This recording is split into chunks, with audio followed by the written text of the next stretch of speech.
Namo Noi Savaryantam, Namo Noi Savaridanam, Namo Noi Savairiyam, Namo Noi Savijayam, Namo Noi Savaridanam, Omkaram Sanyam Jayanti Yogina, Kamadam Mokshanam Jai Omkaraya Namo Manganam Swamayo Namo Kamali, Manganam Kundari Indram Manganam Namasana. Swanu Bhutya Asti Swadhay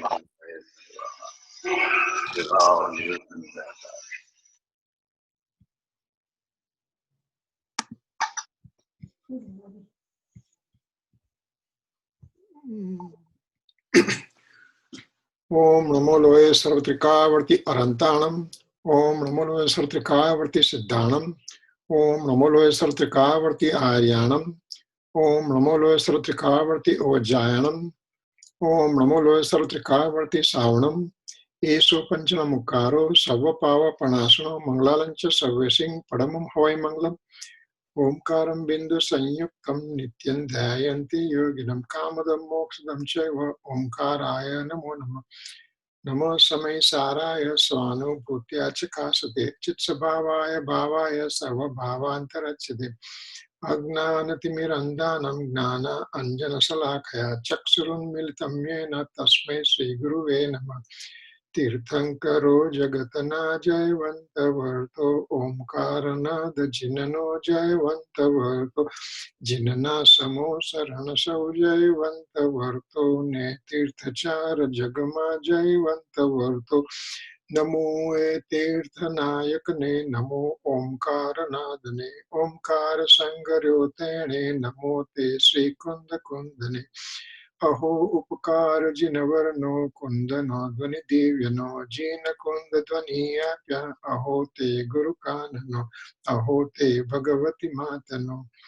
Dhruva Achalane Anupamagati Pamele Sarve Siddhane Vandi Kaho Sutta Kevali Bhasita Asamaya Pravrata Ari Eka Suddha Sada Arupi Jnana Darsanamaya Khare Kayanyate Marujari Paramanu Matranati Jamanetrate Majagnanati Karakanati Veda Kare Jahi Jakarmo Daya Nirajara Bandate Majamoksani Om Namah Siddhebhyo Om Namah Siddhebhyo Om Suddhatmane Namaha. Okay.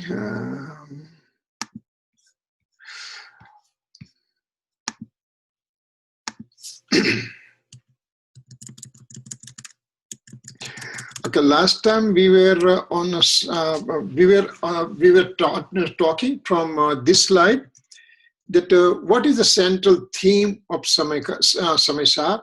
So Sri Kunda Kunda Acharya Dev, we are using the short word SKKAD. So Kunda Kunda Acharya Dev says, I'm going to show you Ekatva Vibhakta Atma.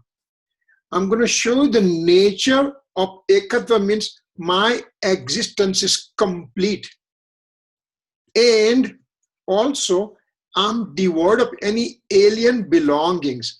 I'm devoid of any alien attachment. What are those alien attachment? Well, we'll be going through those things as the time passes. But in generally, anything which is not me, that is called alien belonging. Now, for example, let's see, hold it. One second.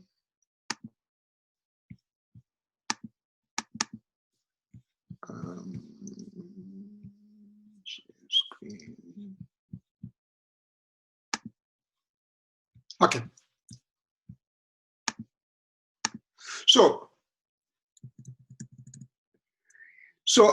anything which is not me, not my true nature, that is vibhakta, that is alien belonging. Now, could this cube that is entirely separate, made up of matter, and it's not having any consciousness, so that is not me. This is not my nature. So that is alien belonging. Now, Is this body mine?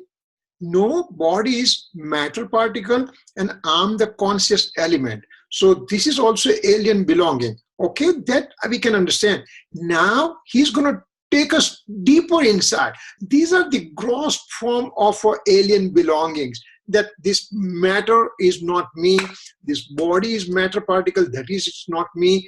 But when I'm looking at this matter particle and I have the inclination of attachment and aversion, this inclination of attachment and aversion, rag and dvesh, it occurred because I directed my attention to this cube. Rag and dvesh occurred when I directed my attention to this physical body. So, when I'm looking at the alien belongings, when I'm looking at the alien material, when I'm looking at the material particles, then I get attached to them. That is rag, or I just don't like it. That's a dvesh. Inclination of attachment and aversion, it occurred in my sphere, in a soul sphere, but it did occur because I directed attention to outside material thing. And that's why this inclination of attachment and aversion, they are also alien belongings. Okay, all right, probably I'm ready to digest this fact. Now, Kunkun Acharya Dev says, hold it. Now, you put your seatbelts on, because now I'm going to tell you something that you're going to get shaken up. What?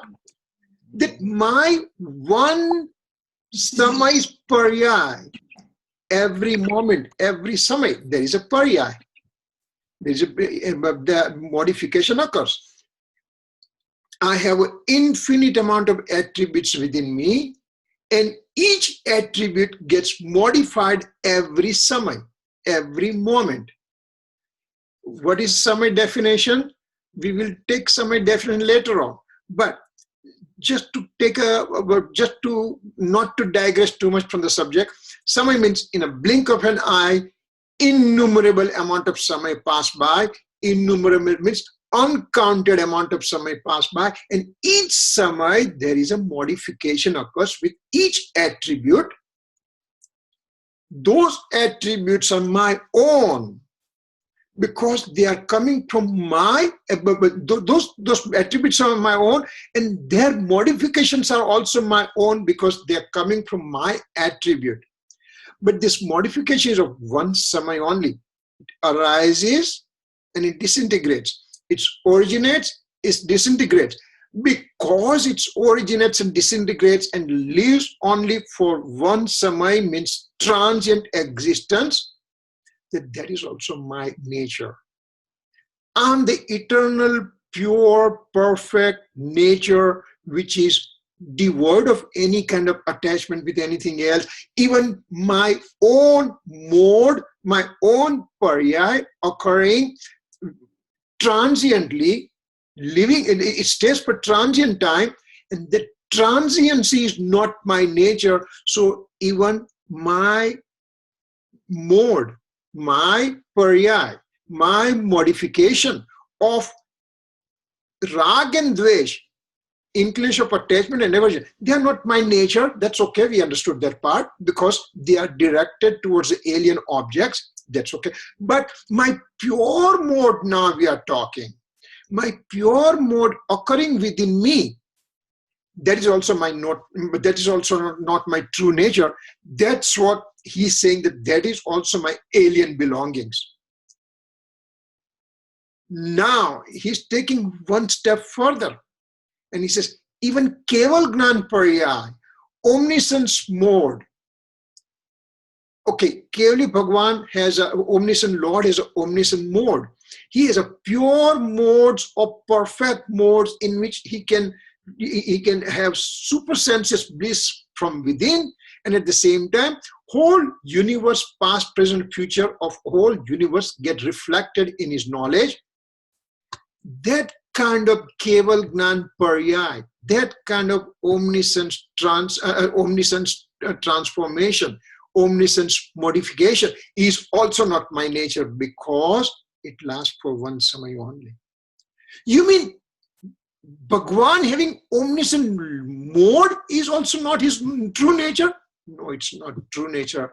That's what Kunkun Swami will tell us as we progress further. So these are the things that he's taking us into the deep abyss, that there's no point of return. And in there, if I can understand something, if I can understand a part of it, then at least my attachment to the material particle should become less and less and less and less right away. And I'm trying to look within. It will direct me to go within my nature, and that is the aim that Kunkun Dev wants us to know about it. So this is the whole Samaysar, Ekatva Vivakta Atma. My complete nature, devoid of any alien attachment. That is the things I'm going to talk in Samaysar. I'm not going to talk anything. I'm not going to tell you about the story of all of the things. I'm not going to talk about karma and everything. I'm not going to talk about what should be my conduct day to day. I'm just going to show you what is my true nature. Once I know what's my true nature, automatically I will start going within. And so this is what he's going to talk us. So then he says, so please pay attention and listen carefully. After saying that, he's going to say why I'm going to tell you all these things. What is the basis for me to tell all these things? What qualification I have to talk all these things to you? And those are the things that he's going to talk about 4 different points in this stanza.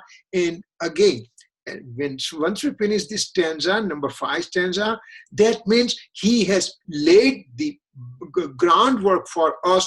Now 6th stanza onwards, he's going to hit very, very hard and just go into the pure, absolute philosophy where there is nothing is described except soul and eternal nature of soul. So what are the, how he got qualified to this one? So he says, I have my internal grandeur of 4 different types, and out of which the first one is a agamnu sevan, means I devotion towards the scripture. Then he describes, we already discussed this one last one, so we'll just go quickly. What he says, omniscient Lord delivers discourses with his divine monosyllable Omkar sound, showing the nature of the universe with all its 6 substances. What we said last time, and what we are trying to repeat the same thing. Omniscient Lord does not speak the way we speak. He is in his own pure nature, engrossment is there. He's deeply engrossed within own nature. He doesn't have any inclination of attachment or aversion. On the 12th Gunstanak, on 12th spiritual development stage, there is a total absence of monia karma, total absence of deluding karma, and that's why he has no attachment of any kind at all. He's purely engrossed within. Now, when he's purely engrossed within, from each and every of his soul space point, the sound wave comes out, and those sounds are coming in the form of Omkar sound. And this Omkar sound, basically sound means it is a matter things. It's a non-living thing. But over here, Bhagwan's total engrossment within on one side, and with the principal cause, auxiliary cause relationship, the sound gets generated. Here is a soul substance, and here is a sound originating from each and every space point of the soul's space point. Now, this sound is a Omkar sound, it's a monosyllable sound, and in that one, completeness is described. In the sense, when that sound comes out, and Gandhar Bhagwan, the first disciple of the Lord, when we are talking Mahavishwami's first disciple is Gautam Swami, and his 11 brothers are there. And when they are sitting there, in their own language, they understand what this Omkar sound means.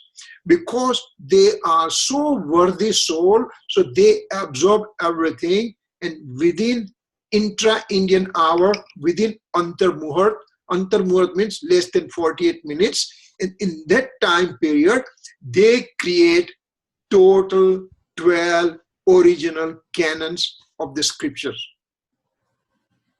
How did they create? Well, they understood, and the verses were created, and those verses were thereafter transmitted from generations by verbal tradition only. And after 400 years, something like that, 400-500 years, the intellect becomes little bit less, and so all the acharyas were not able to remember everything.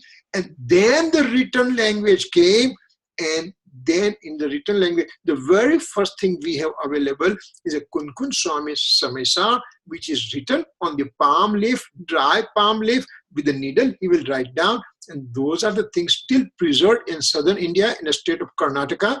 If somebody is planning to go, it's a suburb of Mangalore on eastern coast, and there it's called the city. It's a suburb called Mulbhadri.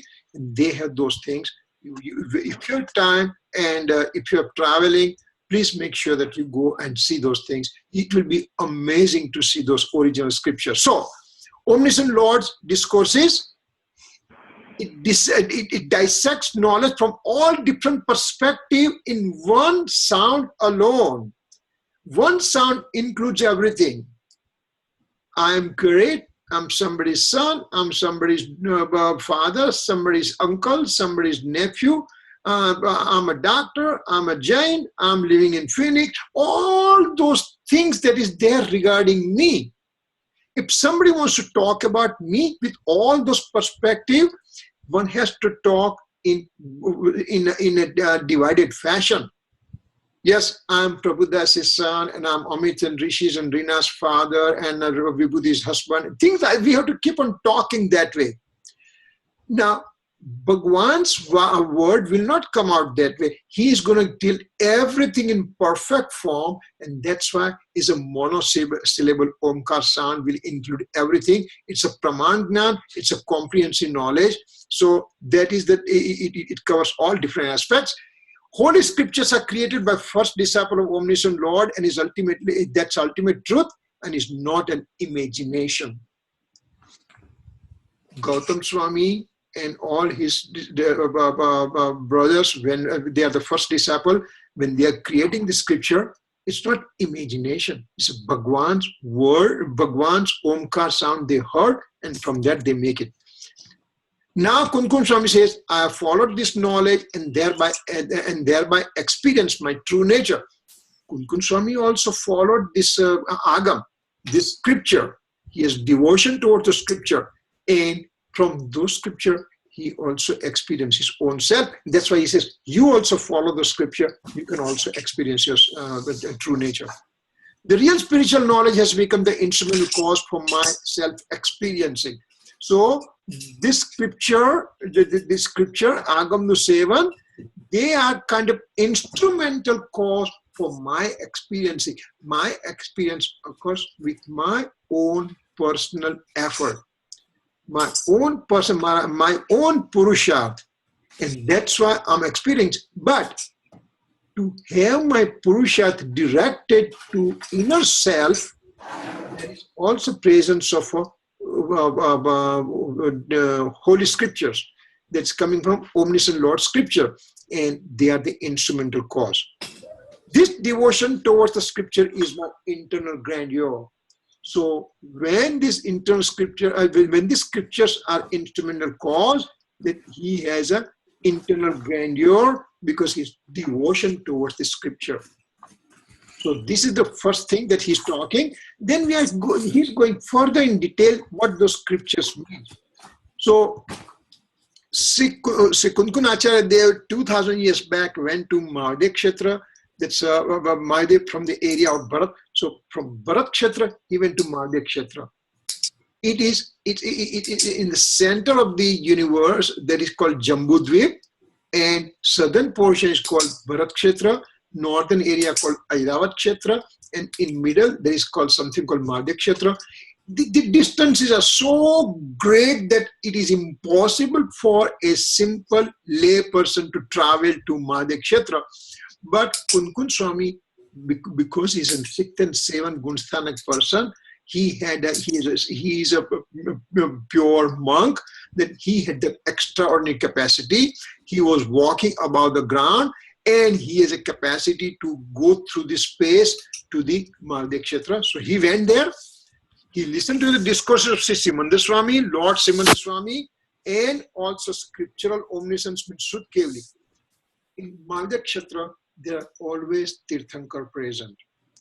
In Bharat Kshetra, Tirthankar comes on the 4th ara only.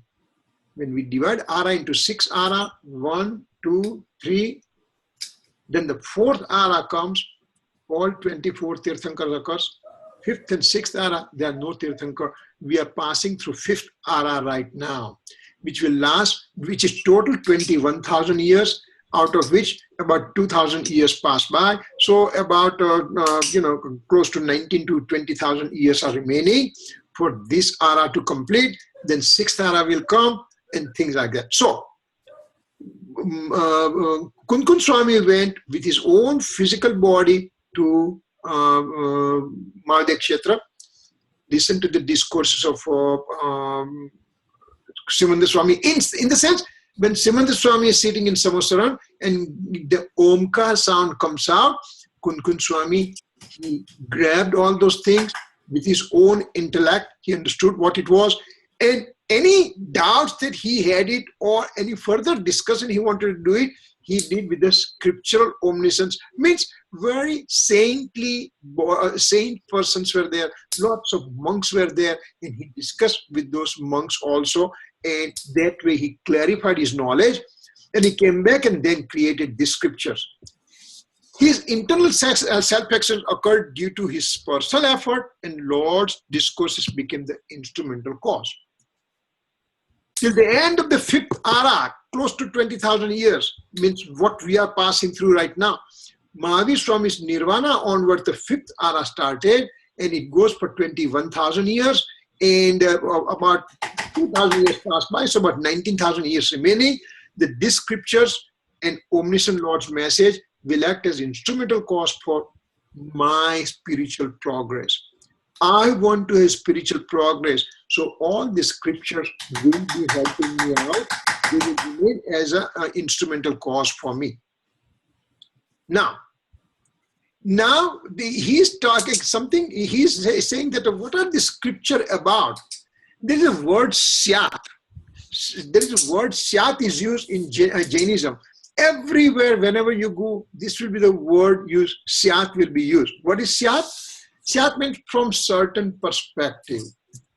Now, soul is described as eternal from certain perspective and transitory from the other perspective. So these are two perspectives to be used. Now, this is the word syat totally differs from other philosophies of the other Indian philosophies. Of course, it doesn't compare at all with the Western philosophies, but these Indian philosophies, which are a deep-rooted philosophy, that word syat used in Jainism perspective, in Jain philosophy has been used, means from certain perspective. Now, what does it mean? It means soul is a permanent, everlasting, eternal in nature from substantial perspective. From substance perspective, soul is forever. Soul has never changed. Soul remains there. In the Nigod, the soul was there. In Ekendriya life, soul was there. In Viklendriya life, soul was there. In Sangni Panchendriya, human soul is there. And in the future, when this soul becomes Siddha, then soul will also remain permanent in nature. So from substance perspective, soul is eternal in nature. But at the same time, I also go through lots of transmigratory cycle. I'm a human being. I may go to heaven, I may go to hell, I may go to subhuman, I may go back to Nigod again. What all those changes occur, that is occurring within me. So in that way, soul is transitory in nature from modal perspective, from transformation perspective. So I'm human being, or I'm in hell, or I'm in heaven, or I'm subhuman, or I'm in Nigod. All these things, when we talked about, they are the transformation. They are transient nature. Transient in the sense, how long am I going to live? 70, 80, 90, God knows what. Ultimately, it's the demise will occur. And this soul will end up going to next realm from existence. Next gati it will go. So it's transitory in nature. So since time infinite, I keep on changing myself, and that is transitory in nature. So from certain perspective, I'm transient in nature. From other perspective, I'm permanent in nature. From substance perspective, I'm eternal in nature. From modal perspective, I'm transient in nature. And this is very, very, very, very important point that Jainism differs from other places. That's why this word syat, from the syat, there's a word called syadvad. I think that's the next slide, I think. No, okay. So from this word syat, the word comes out syadvad. Vad means to speak. Syat means from certain perspective. I'm speaking from certain perspective. I'm speaking from modal perspective, saying that I'm an angry man, I'm an egoistic guy, I'm a greedy person, I'm a human being, I have the inclination of attachment, I have inclination of aversion. All these things what I talked about is transient perspective. If I'm angry, you mean I'm angry 24/7? No, I'm angry right now, but then somebody will say, oh, come on, Kirit, slow down, don't worry about it. You know, that guy is bad. So my anger slowly cools down. So my anger remains transient in nature. I'm the egoistic person. What happened? My ego, I just fall down. And then I just said, oh my God, the ego is useless. So those things are transient in nature. So from transient perspective, I'm angry person, syat. But at the same time, when I'm angry, from substance perspective, I am the eternal soul, pure in nature. And so when I look that way, this is transiency is within me, permanence is within me, and that's why the word syat is used. Therefore, the word from certain perspective is used. And so, according to Jainism, one cannot say, I am eternal, case closed. No other perspective. I'm eternal, period. No. Jain says, you have to use the perspective. You cannot say that because the Hindu philosophy, Vedanta will say, soul is permanent, can never change. If soul never changes, then what are the changes I'm seeing within me? I'm angry right now. I have ego right now. I have rag, I have dvesh right now. I have ignorance right now. I have samyak darshan right now. How these changes occurred within me then? So if you just say absolute perspective that I am permanent only, that's not possible. Okay, I'm transient in nature. I'm temporary in nature. That's a Buddhist philosophy will say soul is transient in nature. One samay soul is born and it dies. Second samay, next soul is born and dies. Third samay, third soul is born and dies. So in series of souls are there. In the sense, in this samay I'm existing and I go and kill somebody. this soul, this present soul, kills somebody, and the fruition of the karma occurs in the future, and the new soul which was generated, you mean he has to suffer? So this absolute transitoriness also doesn't work. Absolute permanency doesn't work.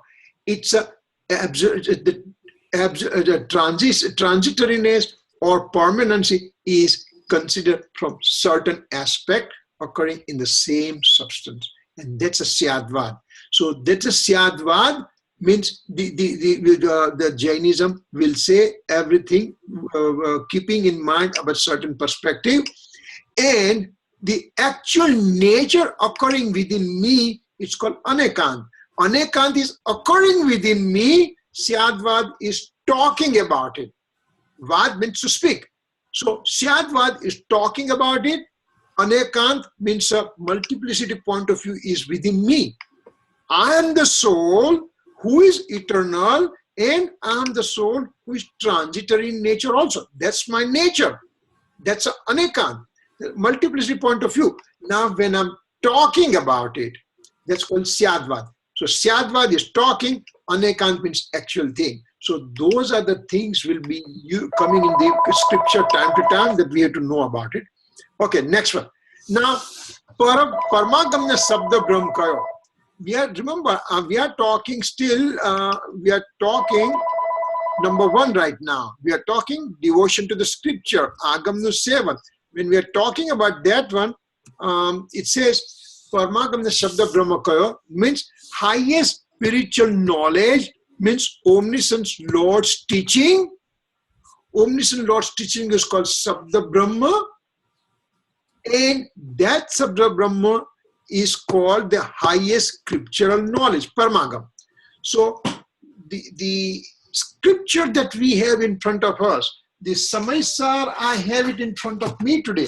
We have Samaysar in front of us. This Samaysar that we are talking, it is a highest spiritual knowledge because there is a highest scriptural knowledge hiding inside. So whenever we say Paramagam, it's a Paramagam means a scripture, that the holy scriptures are from the knowledge of the omniscient Lord's teaching. Certain things are possible to express in words and others may not be possible due to language limitation, and therefore they need to be understood with inferential knowledge, Anuman Gna. For example, when I say I live in Phoenix, that means the inferential knowledge says that this guy lives in southwestern part of United States. He lives in United States. He is not at present living in India. And those are the inferential knowledge. I just said, I live in Phoenix. That's all. But from inferential knowledge, which has not been expressed in words, but other party understands. And that's called Anuman or inferential knowledge. And the scripture will tell us all those real things, as well as it will also help us out to know the thing from inferential knowledge.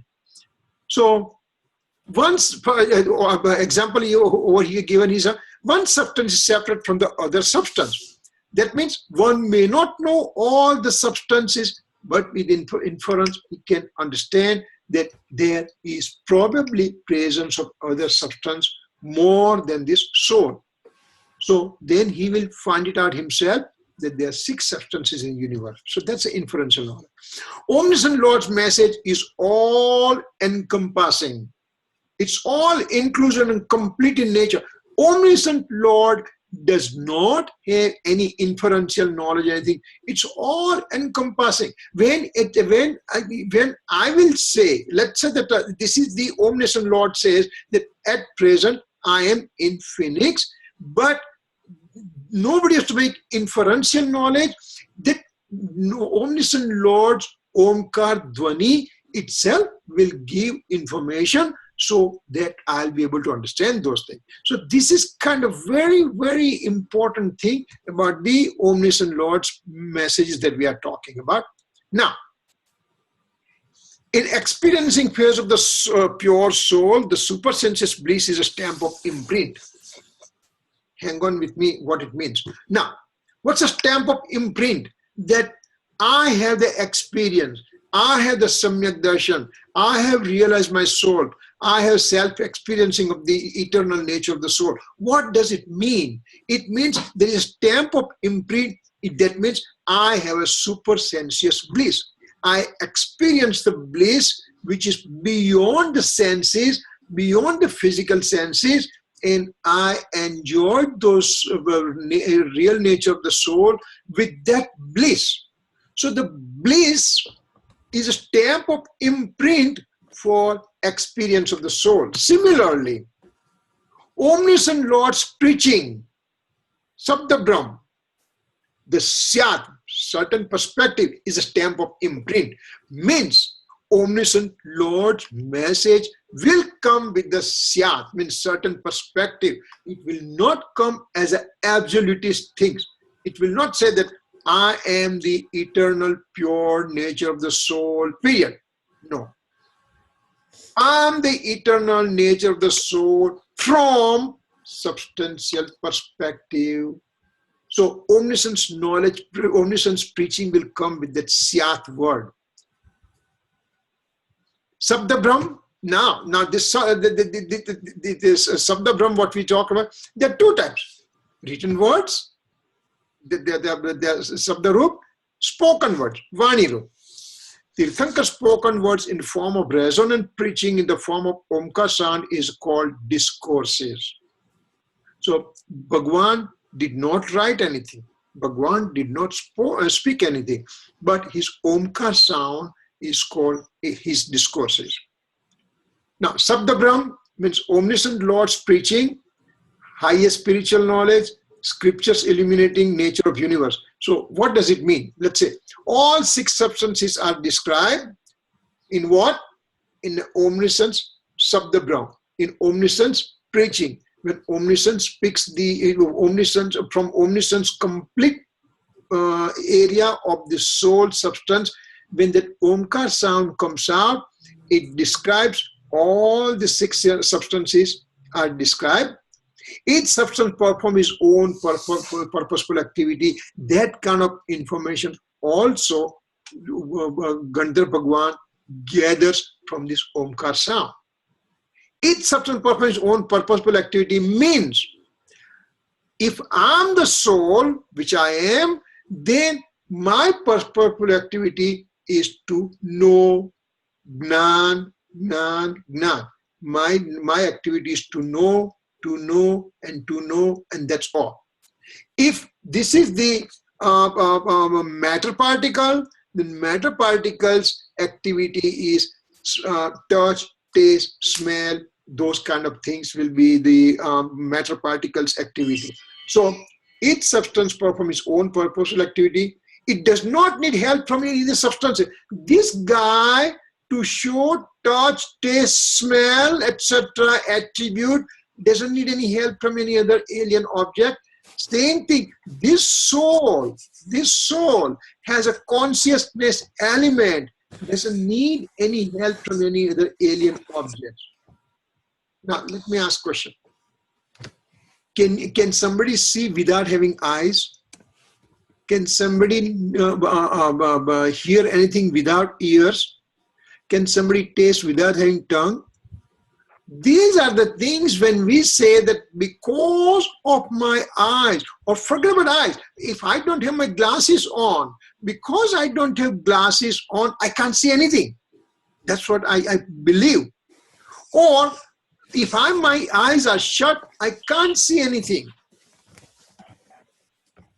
So over here it says, who has the capacity to know? Soul has a capacity to know. The soul has a capacity to know. Does it require help from the eyes and this glasses also? The eyes is a matter particle, glasses are matter particle. So you mean these alien objects are required for my purposeful activity? Okay, one can still argue that you need a glasses, you need to see and everything. But If that is the case, then tell me. I'm throwing another monkey wrench in this one. That Siddha Bhagwan is a liberated soul, has no body, he has no physical body. How does he know everything? He knows the whole universe, past, present, and future. He also knows his own pure self and enjoys complete bliss forever. How did he do it? Because he is doing his own purposeful activity. There is no need for any alien objects. If my eyes are required for me to see something, you mean the blind person cannot understand anything? Blind person cannot have knowledge. Blind person cannot visualize anything internally. So, all the 6 substances of the universe, that they perform their own purposeful activity. They don't need help from any alien objects. At the same time, it does not become reason for action of any other substance. This thing cannot be the reason for my action, or I cannot be the reason for its action. So those are the things, is independence of each substances. Soul is not the reason for inclination of attachment and aversion, as well as mode of any other substances. So if we just say Rag and Dvesh are transitory in nature, then soul is not the reason for production of the Rag and Dvesh. A soul cannot produce any other substances, modes and everything. So what he says now, he's coming to Sabda Brahm. Sabda Brahm is an instrumental cause for having manifestation of my internal grandeur of supersensuous bliss. I have supersensuous bliss. I have the experiencing of my soul. I have the self-realization of the soul. I have the Samyak Darshan. So all these things when it's happening, then this Sabda Brahm, omniscient Lord's preaching, becomes instrumental cause only. Not because omniscient Lord's preaching was there that I got the self-experience. It's simply present when I'm experiencing myself. So they are working as an instrumental cause only, means their presence is there, means they do not take part in the reaction. For fish to swim, water is a vehicle, water is an instrumental cause, but water cannot do anything except being present. Fish swims because of its own capacity. If you throw the same thing in the water, if you just throw the rock in the water, rock will go to the bottom of the lake, and fish will continue to swim because they have their own characteristics, and that's why water is vehicle. Same thing here. When I'm getting my supersensuous bliss and self-experience, then Sabda Brahma becomes my instrumental cause. That's what the point Kunkun Swami wants to drive over here. So again, Sabda Brahma, 2 types, written words and spoken words. Spoken or written words show everything about the nature of whole universe. Therefore, they are Sabda Brahma. Soul knows everything, and therefore it is all knower, and it's called Sarva Brahma. Kunkun Swami is so intellectually throws the words. Remember, 2 words that he's using, Sabda Brahma, Sarva Brahma. Sabda Brahma means omniscience teaching, and I understood everything. But when I realize myself, when I'm having my own self-experience from within, then I know myself completely. At the same time, depending on the spiritual developmental stage, depending on that stage, I will know, number 1, that I'm entirely separate from all the alien belongings. Now, as my spiritual development stages progress is further going up in the higher level, then I will find it out what I am separate from. But here, all the alien belongings are not myself, and I am myself. I'm unique of myself, ekatva. I'm separate from all the alien belongings. but that means vibhakta. So ekatva within me, vibhakta means away from everybody, and that's called sarva brahma. So Brahma means knowledge. I have the complete knowledge when I experience self from within. So omniscient Lord's message and scripture will become Sabda Brahma, but I will experience myself as Sarva Brahma. Now, Uncle, can I ask a question? Yeah, go ahead. Okay, so this is a little bit off topic, so just bear with. I mean, you don't have to answer it, but Sabda Brahma, Nimit Karan, are there other Nimit Karans recognized in Jainism? For example, some other places you read about Guru passing,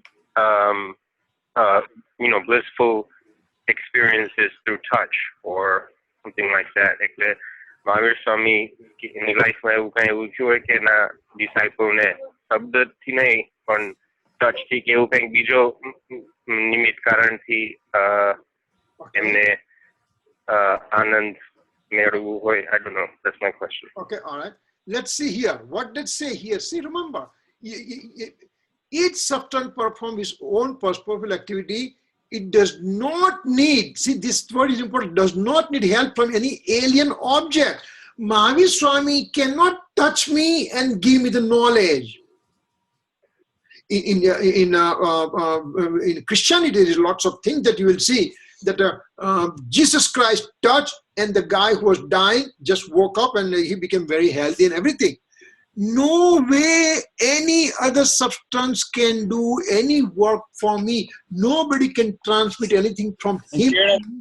That's Gatha number 3, right? That's the gist of Gatha number 3. Ekatva Nishya, yes. That's because every substance is independent and they keep on working there, and that's why they're beautiful.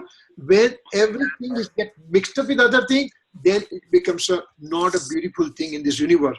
And so, can Mahavir Swami touch his disciples and give the knowledge, or can his aura give some? These are the words, play of words that we use just to impress upon. But as long as I know the bottom line, it says every substance performs its own purposeful activity and does not need any help from anybody else, and at the same time, it does not become reason for action of other substance. These two bullets are very, very important, that they say that everybody is independent. But Kirit uncle, yeah, I know. So upadan karan no hoy sake biju koi substance. But we said Sabda Brahm is a nimit karan. Yes. What is nimit karan means? Nimit karan. It's just present. It's not the cause. Now, when is it? Right now, let's presume. Let's presume there is a light in this room 24/7. Now, when is that light useful to me? Only when I want to read something, that light is useful to me. Otherwise, that light is present but doesn't do anything at all. When did this light become instrumental cause? Only when I had upadan within me. When principal action of reading occurs within me, then the light acts as an auxiliary cause. Otherwise, light has nothing to do. It's simply present. Same thing. Let's presume we all went infinite time to Bhagwan's Samaysar. Infinite times. How come Gautam Swami comes once? He comes with this tremendous ego. That kind of ego, I don't have it. He came with that ego to defeat Mahavir. And as soon as he enters, he just dissolves his ego. What did Mahavir Swami do to him? Nothing. He was ready. He has his own personal effort. And at the time, Mahavir Swami's Omkar sound became nimit karan to him. So, can we say that Mahavir Swami was there and that's why Gautam Swami got Keval Gnan? We can say that in which Mahavir Swami was instrumental cause. That is into bracket, that's why I understand. So when some of the things that people will talk about, some of the things that we read in different list of scripture or different way of presentation, somebody's lecture that we hear. Yes, sometimes so many things are said from instrumental cause perspective. So many things are said from nimit perspective. It's okay. Nimit is there. Bhagwan says, Kunkun Swami says, scripture says, enlightened monk says, our true teacher says, nimit is there but cannot do anything. We are not saying that nimit is not there at all. Krupadev has said in the Atmasiddhi, Upadananu namalai teje taje nimit. What did he say? Taje means it is one who gives up nimit at all. He doesn't believe in nimit at all. That is wrong. Upadan, yes, my own personal effort is the one which gives me samyak darshan. At the same time, there are associated factors just simply present. Fish wants to swim, but if there is no water, what will happen to fish? Nothing will happen.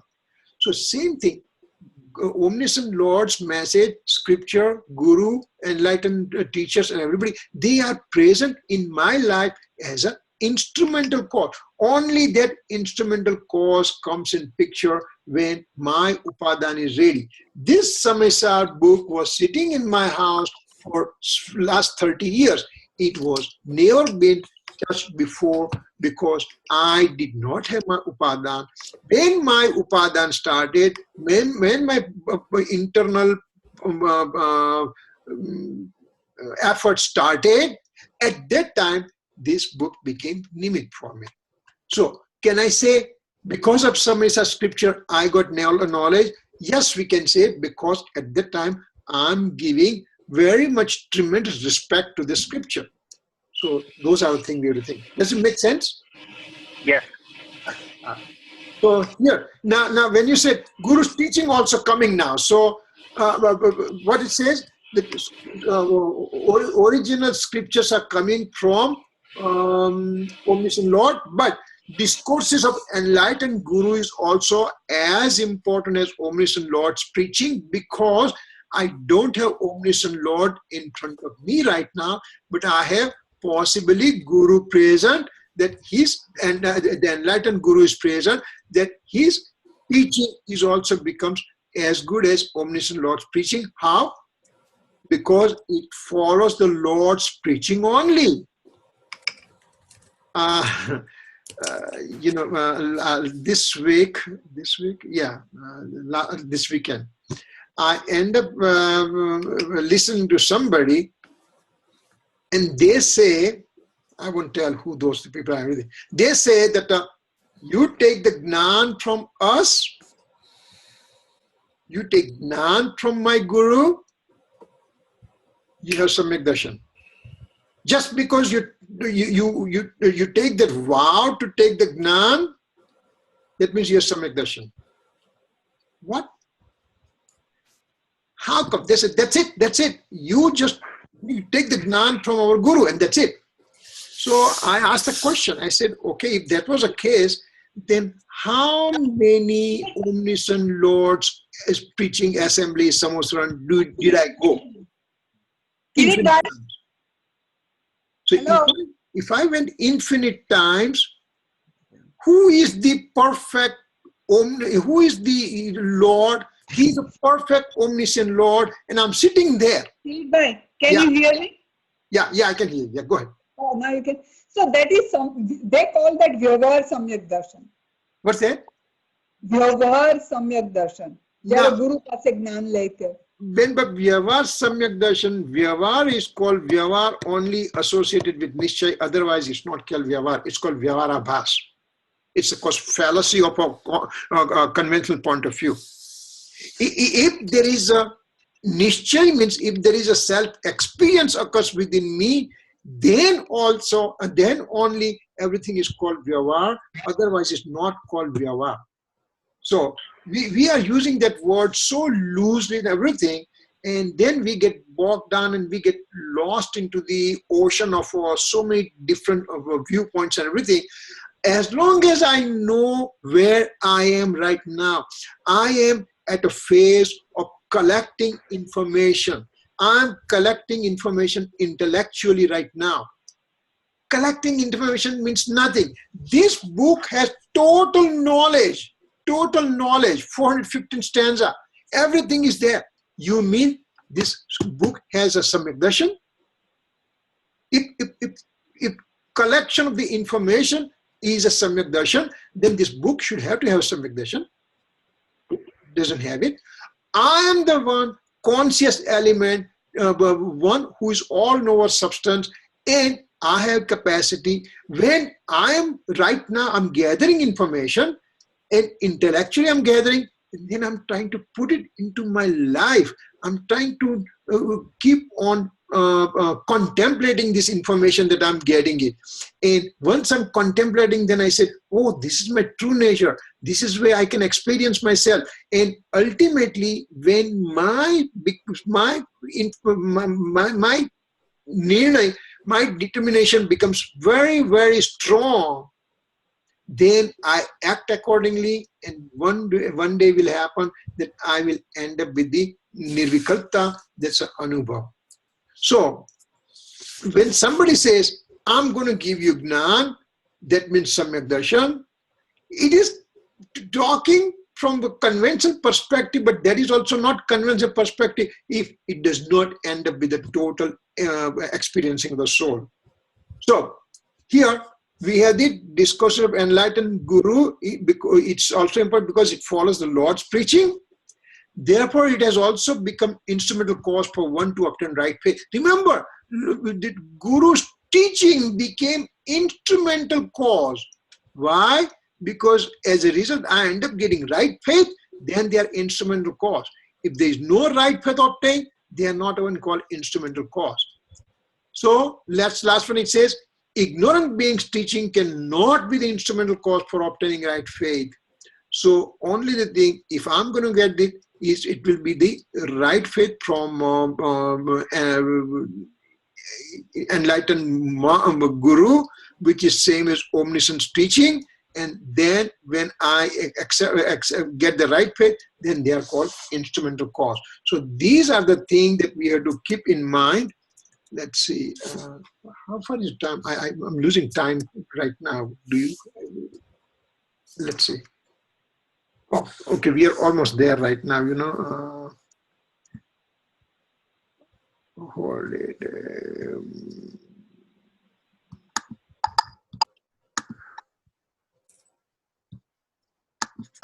Sorry.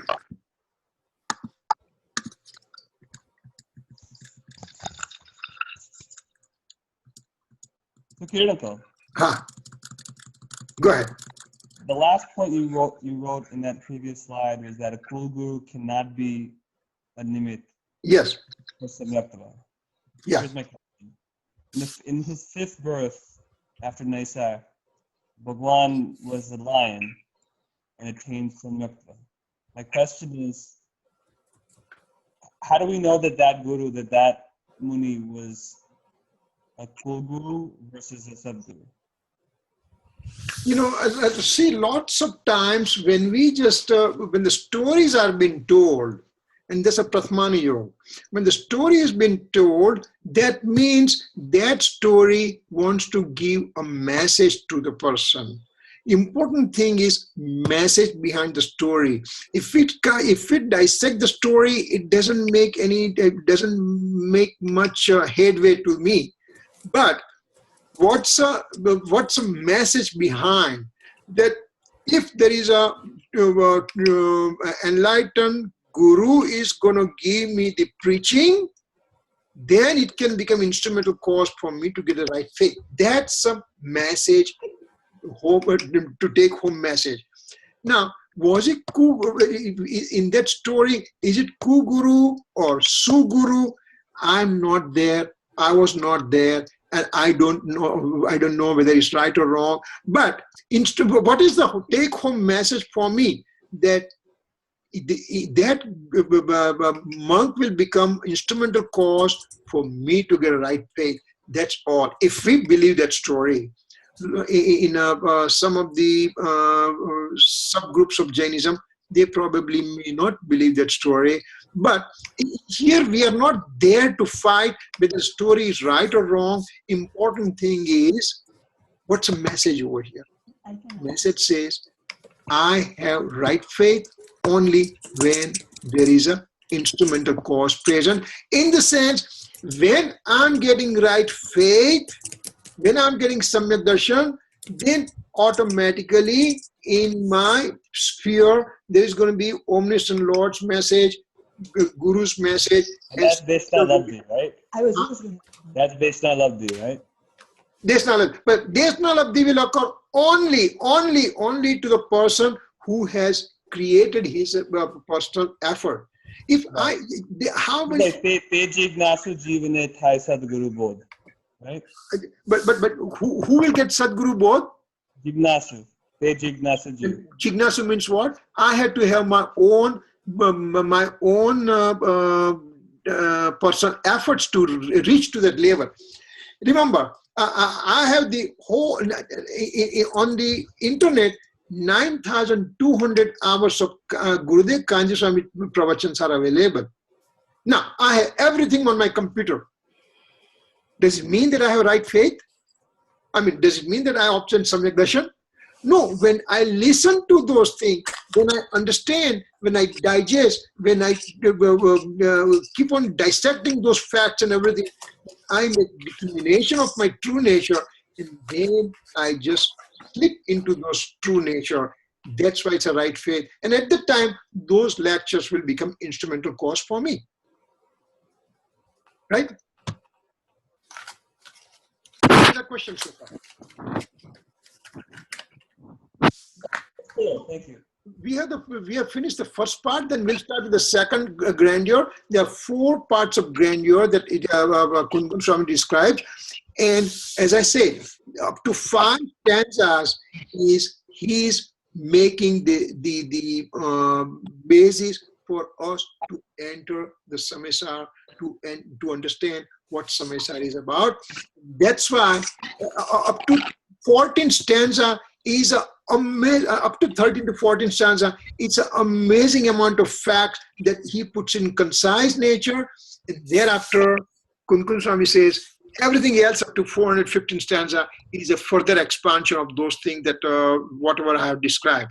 So those are the things that we have to keep in mind, that up to 14 stanza, I have to really pay attention, because this is my base building.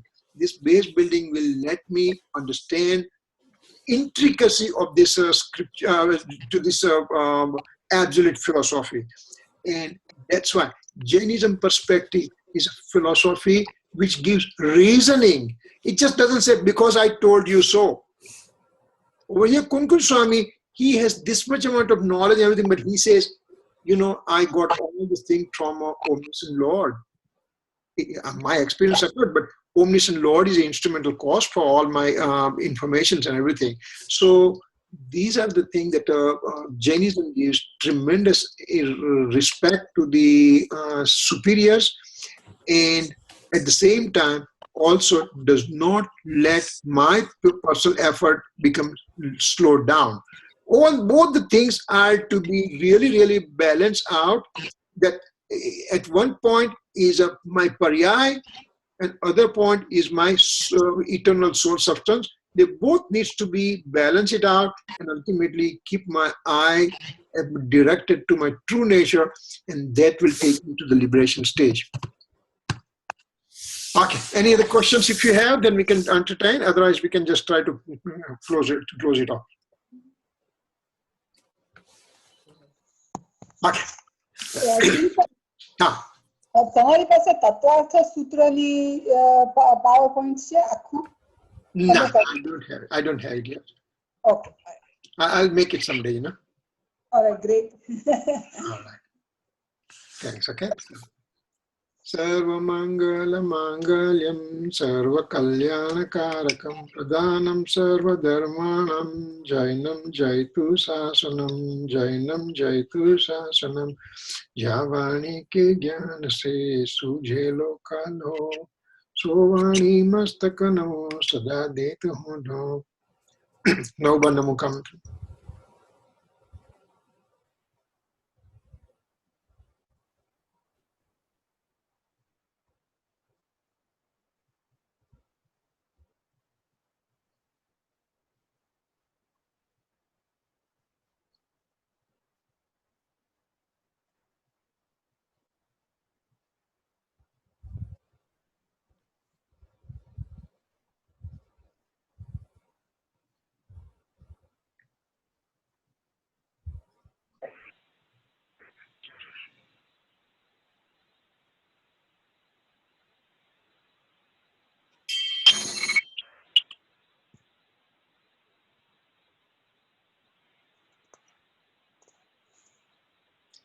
Jai Jinendra. Jai Jinendra. Yeah, yeah. Okay, we'll see you next week. Thanks.